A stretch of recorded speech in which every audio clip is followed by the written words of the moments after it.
دین اسلام دین فطرت ہے، یہ ہر طرح کے غلو سے منع کرتا ہے۔ مسلمانوں میں ایک گروہ اس جرم کا شکار ہوا اور خوارج کہلایا۔ یہ گناہوں کی بنیاد پہ مسلمانوں کی تکفیر کرنے والا گروہ ہے، حالانکہ اس قانون کی روشنی میں یہ خود دائرہ اسلام سے باہر نکل گیا۔ بعض اہل علم ان کو بدعتی اور گمراہ بھی مانتے ہیں۔ آئیے ان کے بارے میں رسول اللہ صلی اللہ علیہ وسلم کی چند احادیث سنتے ہیں۔ صحیح مسلم 1063 نمبر روایت ہے، سیدنا جابر بن عبداللہ رضی اللہ عنہما بیان کرتے ہیں کہ حنین سے واپسی کے وقت ایک آدمی رسول اللہ صلی اللہ علیہ وسلم کے پاس آیا، جبکہ سیدنا بلال کے کپڑے میں چاندی تھی اور اللہ کے نبی صلی اللہ علیہ وسلم مٹھی بھر بھر کے وہ چاندی لوگوں میں تقسیم کر رہے تھے۔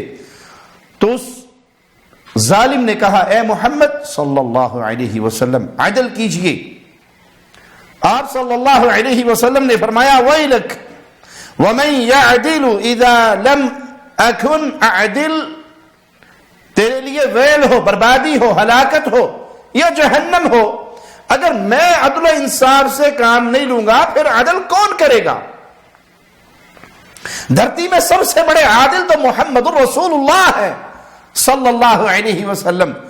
ظالم انسان تو یہ کہتا ہے کہ اے محمد عدل کرو، اگر محمد عدل نہیں کریں گے صلی اللہ علیہ وسلم، پھر عدل کون کرے گا؟ لقد خبت وخسرت ان لم اکن اعدل، اگر میں نے عدل و انصاف سے کام نہ لیا تو پھر میں تو ناکام ہو گیا اور خسارے میں پڑ گیا۔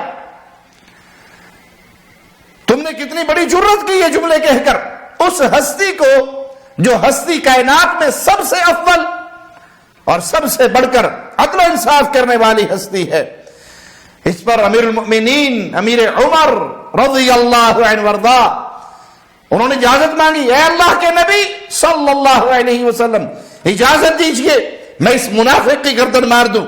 تو پیارے نبی صلی اللہ علیہ وسلم نے فرمایا، معاذ اللہ ان یتحدث الناس انی اقتل اصحابی، میں لوگوں سے یہ نہیں سننا چاہتا کہ محمد صلی اللہ علیہ وسلم اپنے ساتھیوں کو قتل کرتے ہیں۔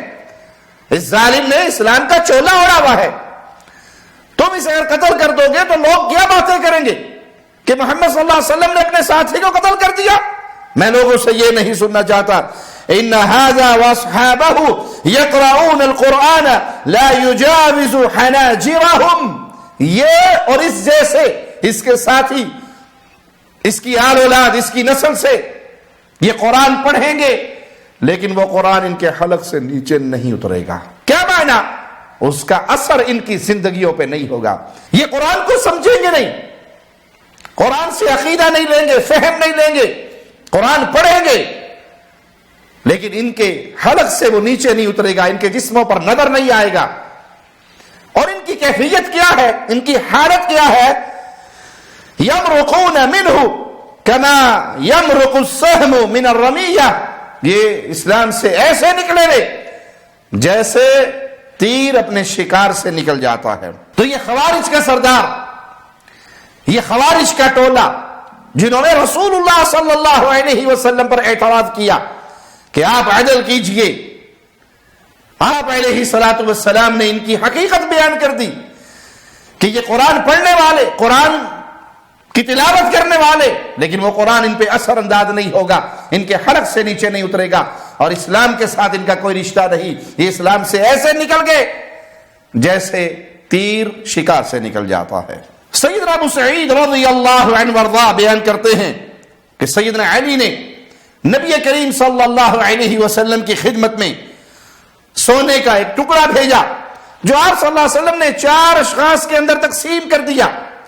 یہ خبر جب پھیلی تو بعض قریشی اور انصاری انہیں غصہ آیا کہ آپ جو مال تقسیم کر رہے ہیں، جو عطیات دے رہے ہیں، وہ اہل نجد کے سرداروں کو آپ نے دیے ہیں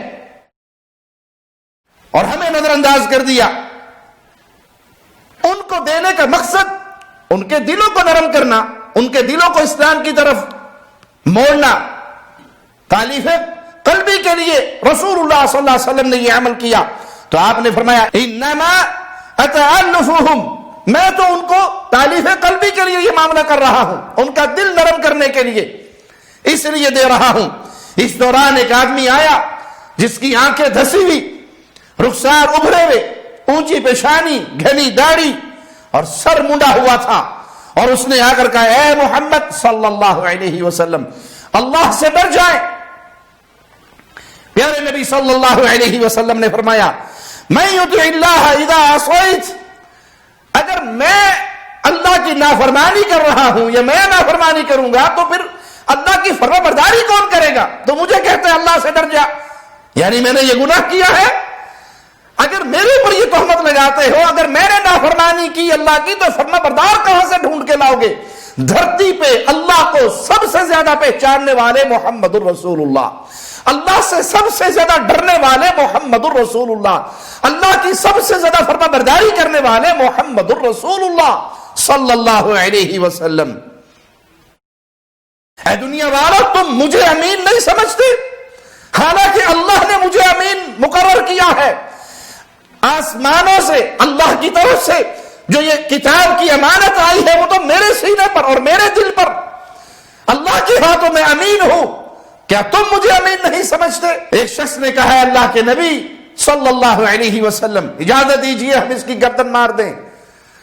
راوی کہتا ہے شاید یہ خالد ابن ولید تھے اجازت لینے والے. تو رسول اللہ صلی اللہ علیہ وسلم نے روک دیا، اور جب وہ چلا گیا پیارے نبی کی گستاخی اور توہین کرنے والا، تو آپ علیہ الصلوۃ والسلام نے فرمایا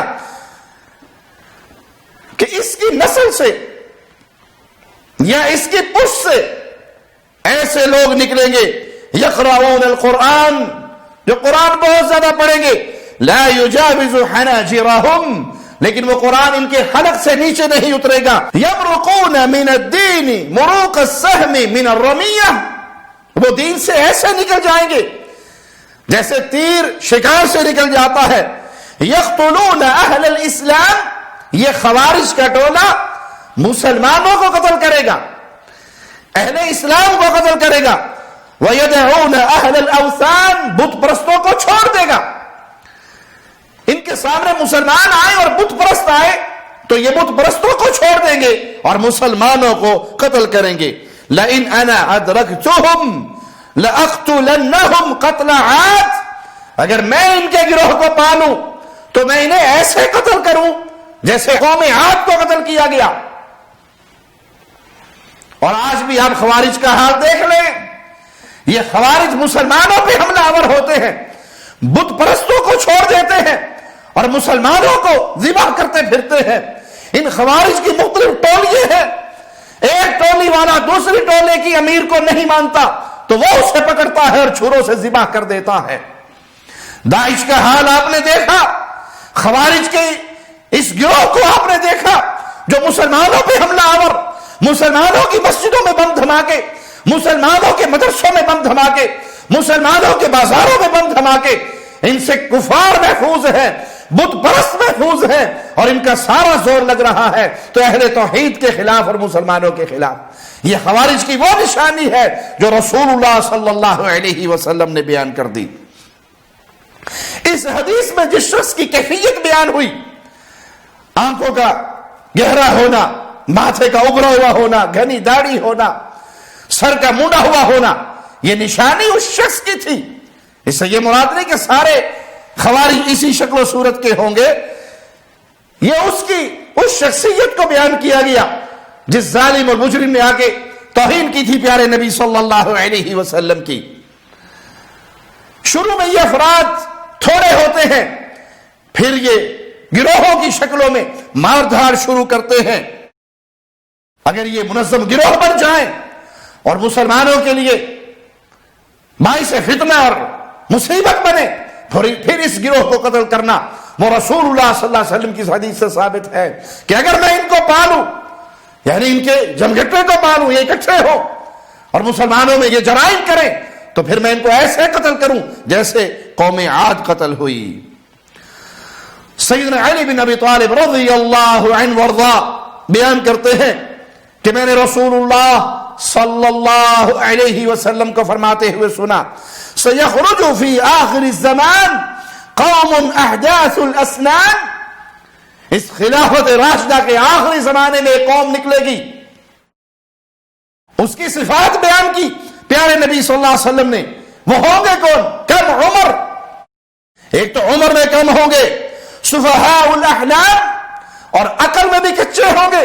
اور آپ ان تنظیموں کو دیکھ لیجئے جو خوارج کے منہج میں چلی، ان کے قابو کون آئے گا؟ 15 سال سے لے کے 20-22 سال تک کے نوجوان جو دین میں بھی پختہ نہیں، عقل میں بھی پختہ نہیں، عمر میں بھی کچے ہیں، ان کو یہ شکار کرتے ہیں، ان کے ذہن سازی کرتے ہیں، ان سے بم دھماکے کرواتے ہیں، ان کے ساتھ یہ سارا کھیل کھیلتے ہیں۔ تو ان کی نشانی پیارے نبی صلی اللہ علیہ وسلم نے بیان کر دی۔ عمر میں تھوڑے، کچی عمر کے، اور عقل کے اندر بھی تھوڑے۔ یقولون من خیر قول البریہ یقرؤون القرآن لا یجاوز حناجرہم، مخلوق کی سب سے بہترین بات کہیں گے، قرآن پڑھیں گے، اور وہ قرآن ان کے حلق سے نیچے نہیں اترے گا۔ یہ بہترین بات ظاہری طور پہ ہے، وگرنہ یہ شر کے اندر بہت بڑے ہوئے لوگ، وہ قرآن ان کے حلق سے نیچے نہیں اترے گا۔ ان کی کیفیت کیا ہوگی؟ ان کے دین کی اور ان کے ایمان کی کیفیت کیا ہوگی؟ یمرقون من الدین کما یمرق السهم من الرمیہ، جیسے تیر شکار میں سے نکل جاتا ہے، یہ ایسے دین سے نکل جائیں گے۔ فَإِذَا لَقِيتُمُوهُمْ فَاقْتُلُوهُمْ، جب ان سے مقابلہ ہو جائے، ان سے ٹاکرا ہو جائے، تو پھر ان کا انجام ایک ہی ہے کہ انہیں قتل کر دیا جائے۔ فَإِنَّ مِن قَتْلِهِمْ أَجْرًا لِمَنْ قَتَلَهُمْ عِنْدَ اللَّهِ يَوْمَ الْقِيَامَةِ، جو ان کو قتل کرے گا وہ اللہ کے ہاں اجر پائے گا۔ ان کے ساتھ قتال کرنے میں اجر و ثواب ہے، کیونکہ یہ خوارج کا ٹولہ ہے، یہ اہل ایمان کی جمعیت کو توڑنے والے ہیں، اہل ایمان کو نقصان پہنچانے والے ہیں، یہ بت پرستوں پہ نرم دل ہے اور اہل ایمان پر سخت دل ہے۔ سیدنا ابو سعید سے روایت ہے رضی اللہ عنہ وارضاہ کہ رسول اللہ صلی اللہ علیہ وسلم نے فرمایا، یکون فی امتی فرقتان فیخرج من بینہما مارقہ، میری امت میں 2 گروہ ہو جائیں گے، اور ان دونوں گروہوں میں سے ایک ایسا گروہ نکلے گا جو دین سے مرتد ہو جائے گا، یلی قتلہم اولاہم بالحق، وہ جو دین سے مرتد ہو گئے، وہ جو ایک گروہ نکلا، انہیں ان 2 گروہوں میں سے وہ گروہ قتل کرے گا جو حق کے زیادہ لائق اور قریب ہوگا۔ 2 گروہ بنیں گے اہل ایمان کے، اہل اسلام کے، مسلمانوں کے، اور ان میں سے جو گروہ نکلے گا خوارج کا، ان کو ان 2 گروہوں میں سے وہ گروہ قتل کرے گا جو حق کے زیادہ قریب ہوگا۔ یہ نہیں کہا کہ وہ مکمل حق پہ اور دوسرا مکمل باطل، نہیں، یہ نہیں کہا، اسے وہ گروہ قتل کرے گا جو حق کے زیادہ قریب ہوگا۔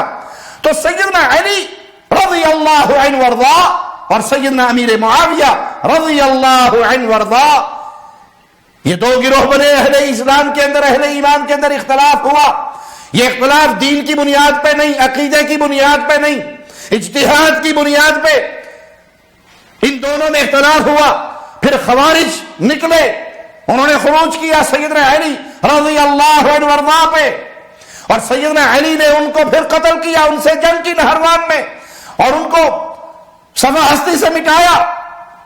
اب پیارے نبی صلی اللہ علیہ وسلم نے یہاں اپنی امت کے 2 گروہوں کا ذکر کیا، دونوں نبی کے امتی، دونوں اہل ایمان، دونوں مسلمان، اور جو خوارج سے جنگ کرے گا اس کے بارے میں فرمایا وہ حق کے زیادہ قریب۔ معنی یہ جو دوسرا گروہ ہے وہ مکمل باطل نہیں ہے، وہ مکمل گمراہی پہ نہیں ہے، وہ بھی حق کی تلاش میں ہے۔ اختلاف اجتہادی مسائل پر ہوا۔ اللہ راضی ہوا پیارے نبی صلی اللہ علیہ وسلم کے تمام صحابہ سے۔ اللہ ہمیں پیارے نبی کے صحابہ کے نقش قدم پر چلائے، ان کی محبت ہمارے دلوں میں، ہماری نسلوں میں کوٹ کوٹ کے بھر دے۔ اہل بیت کی محبت ہمارے دلوں میں، ہماری نسلوں تک یہ محبت برقرار رہے، اسی پہ ہم زندہ رہیں، اسی پہ ہماری موت ہو. اقول قولی ھذا واستغفر اللہ لی ولکم ولسائر المسلمین. شب گریزاں ہوگی آخر جلوائے خورشید سے، یہ چمن معمور ہوگا نغمائے توحید سے.